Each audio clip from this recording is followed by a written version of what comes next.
Saudara, Mahkamah Konstitusi memutuskan menghapus syarat ambang batas pencalonan presiden atau presidential threshold 20%. Artinya di pemilu mendatang, semua partai politik peserta pemilu berhak mengusulkan pasangan calon presiden dan wakil presiden. Semua partai politik peserta pemilu berhak mengusulkan pasangan calon presiden dan wakil presiden. 2. Pengusulan pasangan calon presiden dan wakil presiden oleh partai politik atau gabungan partai politik peserta pemilu tidak didasarkan pada persentase jumlah kursi di DPR atau perolehan suara sah secara nasional. Putusan besar dilakukan Mahkamah Konstitusi (MK) di awal tahun 2025. MK memutuskan menghapus syarat ambang batas pencalonan presiden atau presidential threshold 20%. Ini artinya semua parpol bisa usung calon presiden dan wakil presiden.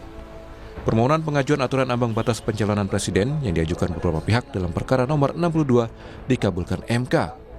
Menurut pertimbangan MK, persyaratan ambang batas pencalonan presiden 20% kursi DPR atau memperoleh 25% suara sah nasional di pemilu sebelumnya yang tercantum dalam pasal 222 Undang-Undang Nomor 7 Tahun 2017 bertentangan dengan pasal 6A ayat 2 Undang-Undang Dasar 1945. Mengadili: 1. Mengabulkan permohonan para pemohon untuk seluruhnya.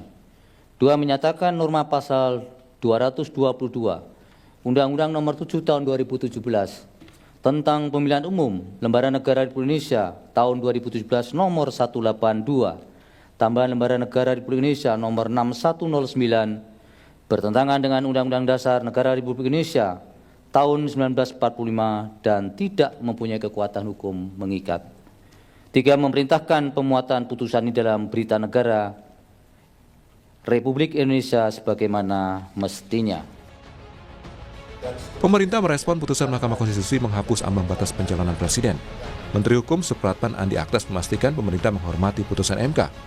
Dalam sambungan telepon dengan Kompas TV, Supratman menilai MK tetap memberikan ruang kepada pemerintah dan DPR untuk melakukan rekayasa konstitusional atau simulasi penghapusan ambang batas pencalonan presiden. Upaya ini dilakukan untuk menghindari calon presiden dan wakil presiden terlalu banyak.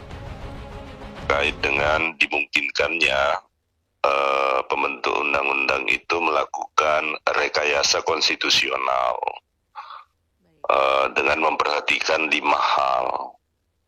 Yang pertama, bahwa nanti itu bisa dibaca di halaman 127 putusannya. Jadi ada 5 hal yang dipertimbangkan dalam rangka melakukan rekayasa konstitusional, karena MK juga berpandangan bahwa banyaknya calon itu juga tidak menjamin sebuah proses demokratisasi yang dikehendaki oleh pembentuk undang-undang oleh konstitusi. Putusan MK yang menghapus ambang batas pencalonan presiden juga mendapat tanggapan dari warga yang menilai putusan itu langkah besar untuk kemajuan demokrasi Indonesia. Warga bilang akan ada lebih banyak pilihan pimpinan dalam pemilu nanti. Demokrasi di Indonesia menurut saya kembali sehat lagi, di mana saya sebagai masyarakat pastinya nantinya akan punya banyak pilihan terkait capres atau cawapres yang mau saya pilih di Pilpres 2029 mendatang. Ya, sangat setuju ya, karena selama ini dengan pilihan terbatas itu masyarakat juga akhirnya tidak punya pilihan banyak untuk memilih pimpinan terbaik kita ke depan.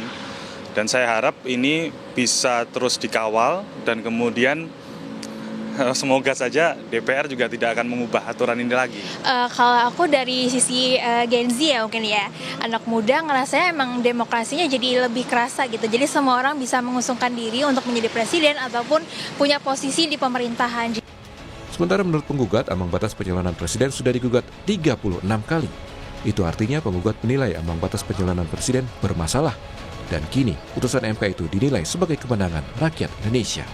Tim Liputan Kompas TV.